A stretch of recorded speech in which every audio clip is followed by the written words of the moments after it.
ሊበጠበጥ ጫፍ ላይ ደርሷል። እማዬ እርግጠኛ ነኝ እኔ የደረጀ ልጅ እንደሆንኩ ካወቀች እርግጠኝነት ይፋታሉ ወይም ደግሞ ከሁለት አንዳቸው ይሞታሉ። ቆይ እሺ እኛ ምን ማድረግ እንችላለን? እኔ አላውቅም ናታን።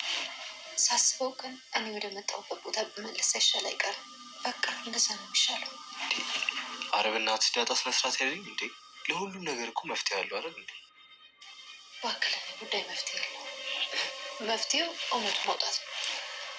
እውነቱ ማውጣት ደግሞ የሚቻል አይመስለኝም። ስለዚህ ናታን መፍትሄ የለውም። ይኸውልሽ ዳጣ ግድ የለሽም እናስብበታለን። አንቺ ብቻ ኤቢን ተጠንቅቂያት። እኔም በተቻለኝ አቅም እየተጠነቀቅኳት ደግሞ ሰው በጣም ነው ደስ የምትለኝ። ደስ ነው የምትለኝ ብትይ ቆይ እወዳለሁ ለማለት ስፈልጊ ነው። እንደፈለግ ተርጎ ነው።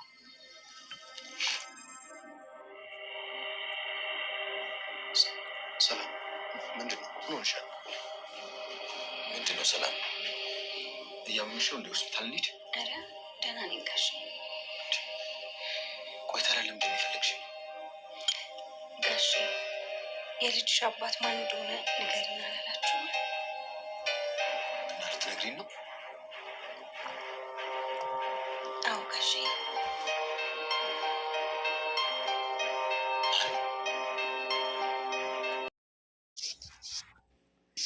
ሰላም እውነቱን ተናገረች። ለአቶ ደረጀ እንግዲህ ይፈልጋሉ ብላ ከጠራችሁ በኋላ የልጄ አባት አንተ ነህ፣ በዳጣት ቂም ይዤብህ ስለነበረ ልጄን ወስደህ ስለጣልክብኝ ያረገዝኩት ልጅ ያንተ ነው ስትለው አቶ ደረጀ ራሱን ስትወድቀ እንዴት ታዋርጅኛለሽ ብሎ ይህም ብቻ ከተነፈሰ በኋላ ራሱን ስትወደቀ ሰላም እንግዲህ ዳጣ ልጇ በጠፋችባት ምክንያት የእሷ ማስረሻ ብላ በወደቀበት ሰክሮ በወደቀበት እሷ ራሷ ፈልጋ ባደረገችው ነበረ እርግዝና የተፈጠረው። አቶ ደረጀና ወይዘሮ ማርታ እንግዲህ ልጁ የማን ነው በማለት እዳቸውን ቢያውምም ዛሬ ግን ሰላም እውነቱን አፍረጥርጠዋለች።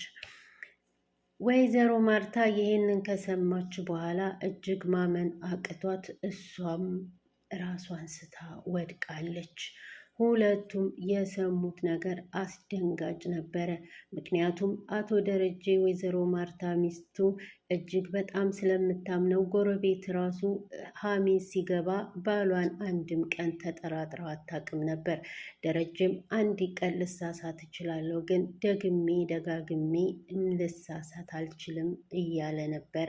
ምክንያቱም እሱ ራሱን በሳተበት ሰዓት ነበር ይሄን ነገር ያደረገችው።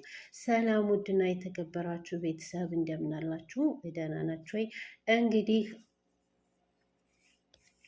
አቢጌል የሰላምን ደብዳቤ አገኘዋለሁ ብላ ናታንም ስለጠረጠራት እንትን ላይ አድርጎባት ስለነበረ ኮርኒሱ ላይ አድርጎ ጫፉ እንዲታይ ወረቀት አድርጎ በግድ ባሳር ካወረደችው በኋላ ስታወርደው ግን የሰው ሚስጥር ማወቅ ምንም አይሰራልሽና ወደ ራስሽ ተመለሽ፣ ይህን የምታገኙ አቢጌል እንደሆንሽ አውቃለሁኝ ብሎ ነበረ ጽፎ የእሱ በእጅ ጽሁፍ 4-5 መስመር ያስቀመጠላት።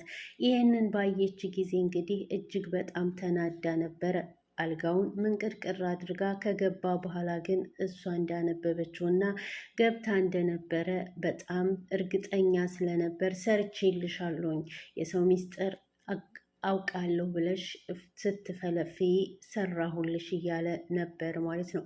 በስተመጨረሻ ወደ እሷ ሄዶ ለምንድን ነው ክላሴን እንደዛ ያደረግሽው ብሎ ሲላት እኔ አይደለሁም ውሃ ወይም ምጥን ሊሆኑ ይችላሉ ስትለው አትዋሺ፣ ውሸት ጥሩ አይደለም፣ አንቺ ነሽ እንደዛ የምታደርጊው አላት። የሰው ማንነት ወይም የሰው ሚስጥር ለማወቅ ይህን ያህል ርቀት መሄዱ ምን ይሰራልሻል? መቼም ቢሆን ደግሞ ሚስጥርም የለም ቢኖርምም ልታቂው አትችይም ብሽቅ ብሏት ነበር ሄደው። ወይኔ ሰደበኝ እኮ እያለች እየተቆጨች ነበር። የአቢጌል አፍቃሪ እንግዲህ በር ላይ መጥቶ ዛሬም እንደ ልማዱ እያለቀሰ እያለ ምጥንና ውሃ ሲያዩት ምጥን አለችው፣ አንተ ምንድን ነው ሁልጊዜ በር ላይ የመጣ የምታለቅሰው አለችው።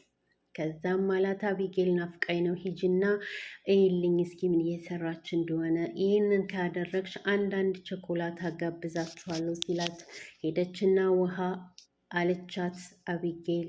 አንቺ ውሃ ጅል አትሁኝ። ለምንድነው ጅል የምትሆኙ? እህትሽ ነኝ። ምንም ብትሆኝ ጅል ስትሆኝና ሰው ሲጠቀምብሽ አልፈልግም አለቻት።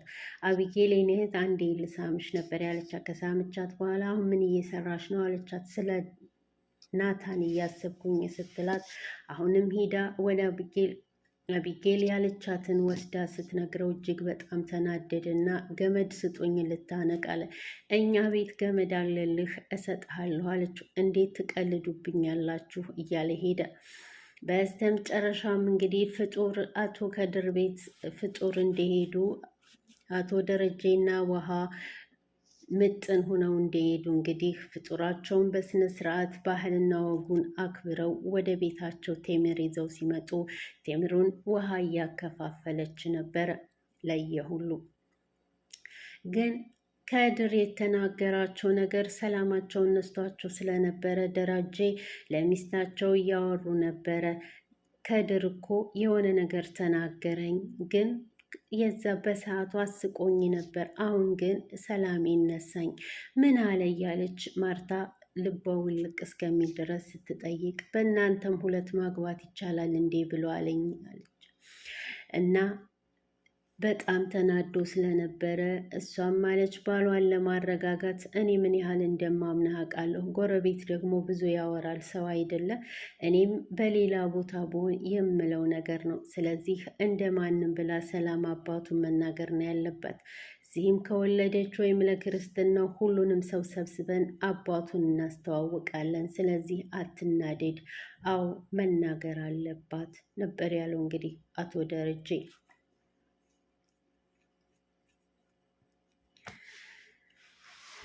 አቶ ደረጀ እንግዲህ ለናታን ጋር ቁጭ ብለው ሲያወሩ ስለ ዳጣም ሆነ ስለ ቤተሰቡ በዳጣ ምክንያት ተጨናንቆ እሱ የሚያኖረው የቤተሰቡ ሰላም እንደሆነና እሱም ለሚስቱም ሆነ ለቤተሰቡ ያለውን ክብር ለናታን እየነገረው ነበር።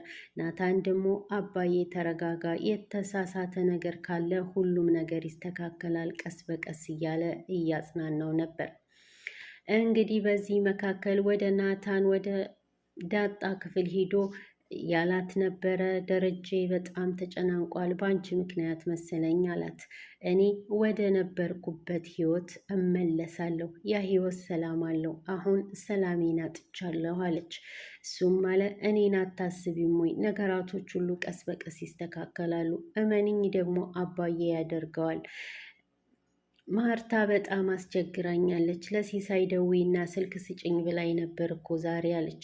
ወይዘሮ ማርታና ዳጣን በተቀመጡበት እንግዲህ እንዴት ስለ አባትሽ አንድም ነገር ነግረሽኝ አታቂም? እንዴት አይነት አባት ቢሆን ነው? እስኪ ለሲሳይ ደዊና ስጭኝ እኔ ላናግረው ስትላት እጅግ በጣም ጨነቃትና አይሆንም ስትላት፣ አዎ አንቺን የመሰለች ልጅ አስቀምጦ እንዴት እስከ ዛሬ ድረስ ዝም ይላል? የደረሰች ልጅ እያለች ማርታ የራሷን አስተያየት እየሰጠች ነበር። ቆይ ስልኬን ላምጣ ብላ ከሄደች በኋላ አምጥታ ለማን ትደውል? ወደ አቶ ደረጀ ከደወለች በኋላ ሄሎ ሲሳይ አለች። ሄሎ ካለች በኋላ ሲሳይ ስትለው ዳጣ ምን ሆነች ነው? በቃ በኋላ ደውልልሻለሁ ብሎ ነበር የዘጋው። ይህን ስሜት ናታንም አይቶት ስለነበር ለናታን ስትነግረው አዎ ነበርኩኝ እኮ ስትደውይለት በጣም ተጨናንቋል አላት። ማርታም አለች በቃ እሺ በኋላ አገናኝሻለሁ ስትላት አረሳስታት ከዛ ወጣችና ሻይ ላፍላልሽ ወይስ ምንድን ነው እያለቻት ነበረ። ሻይውን ለእኔ ሳይሆን ለሰላማው አፍሊላት አለቻት። ሰላም እኮ አፈላሁላትና ጠጣች፣ ቁርስን በላን። በጣም እየተንከባከበችሽ ነው አይደል አለቻት። አዎ በጣም እየተንከባከበችኝ ነው፣ ፍቅራችሁ በጣም ጨምሯል እያለች ማርታም ቀለደችና እንግዲህ አቢጌልም የራሷን እንትን እያደረገች ነበረ። ናታንን እንዴት እንደምታገኘውና እንዴት እነሱ ሁለቱ መለያየት እንዳለባቸው እያወራች ነበር። በስተመጨረሻም እንግዲህ ሰላም ለአቶ ደረጀ ከደወለች በኋላ እንዲታገኘው እንደምትፈልግ ነገረችው። እሱም አለ ወደ እሷ ሂዶ በቃውን ስራ ሊሂድና ስመለስ ታገኘኛለሽ አላት። መቼም ስለዛ ነገር አይደለም አይደል አላት። አረ በፍጹም ስለዛ ነገር አይደለም አለችው። እንግዲህ እሱም ሂዶ ከተመለሰ በኋላ ቴክስት አድርጋለት መጣና ቴክስት አታድርጊ አላልኩሽም ነበር ወይ አላት። እባክህ ጋሺ አንድ ጊዜ ብቻ አድምጠኝ አለችው። እሱም እሺ በቃ ምንድን ነው አላት። ቁጭ ብለው እሺ ንገሪኝ ሲላት ስለ ዳጣ ነው አይደል አላት። አይደለም አለች አሁንም መልሳ። እሺ ምንድን ነው ንገሪኝ አላት። ስለ ዳጣ ሳይሆን ስለ ልጅ አባት ነው ብላ እውነቱን ልትዘረግፈው ተዘጋጀች። አዎ በጣም ጎረቤት እየረበሸኝ ነው። ስለ ልጅሽ አባት ምንድን ነው የምታወሪኝ እኮ ንገሪኛ። እኔን ብቻ ለምን ፈለግሽ ታዲያ? ሁሉም ሰው እኮ ነው ይህን ጥያቄ እየጠየቀሽ ያለው አላት። እሷም ማለች የምፈልገው አንተን ብቻ እንጂ ሌላ ሰው አልፈልግም አለች።